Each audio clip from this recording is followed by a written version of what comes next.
কি করবো? আমি এক ট্রাক খাওয়া আনছি, ওটা চলে যাচ্ছি, তার আগে আমি এটা দিয়ে যাচ্ছি। এটা কিসের? বাট এটা আমার মা জমাইতো, উনি মারা গেছে 4 বছর আগে, সে মারা গেছে।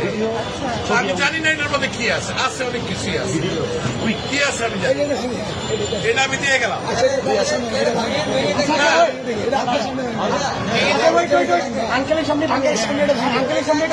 যা আছে আমি এক ট্রাক খাওয়া আনছি, এটা নিয়ে আমি এখন ওইখানে যাচ্ছি। আন্টি মারা গেছে, না, আমার মা মারা গেছে।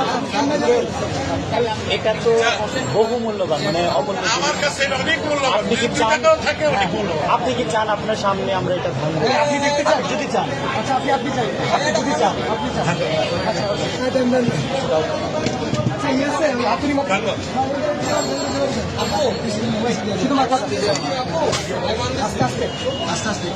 বাচ্চারা দেয় সাইকেলের পয়সা, আমার বয়স কিন্তু 65।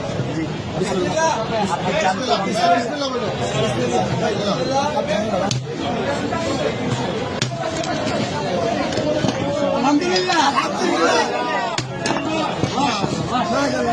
এটা আমার মায়ের জন্মানোর পয়সা। নিজের হাতে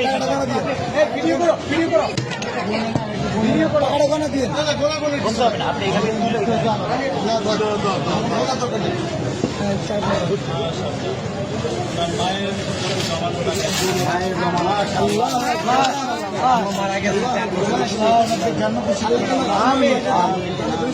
জন্য দোয়া করবেন, এটা আমার বড় ভাই।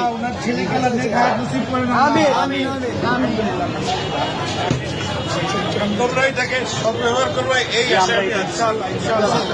ইনশাআল্লাহ আমাদের জন্য দোয়া করবেন, নিশ্চয়ই আল্লাহ আপনার নিশ্চয়ই।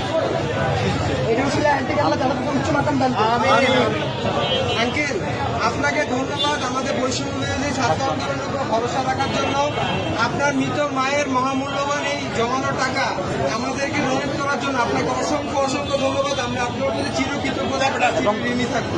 আপনার আমাদেরকে অনেক মায়ের জন্য আমাদের সব দোয়া থাকবে। Wish you all the best. Thank you so much. আমি কিন্তু একজন প্রবাসী, আমি এখন ওইখানে একটা ট্রাক মাল আছে কিন্তু আমার, আমি নিয়ে আসছি, এখানে দেওয়ার জায়গা নাই, আমি এখন ওইখানে। ভাই আঙ্কেলকে টিস্যু দিন। পানি আছে, পানি আছে, পানি আছে, একটা বোতল পানি দাও। আঙ্কেল আঙ্কেল আঙ্কেল আমাদের থেকে এক বোতল পানি নিয়ে যান, এটা আমাদের জন্য। এক বোতল পানি দাও আঙ্কেল, এটা আমাদের পক্ষ থেকে আপনার জন্য গিফট। আসসালামু আলাইকুম। আচ্ছা ভাই।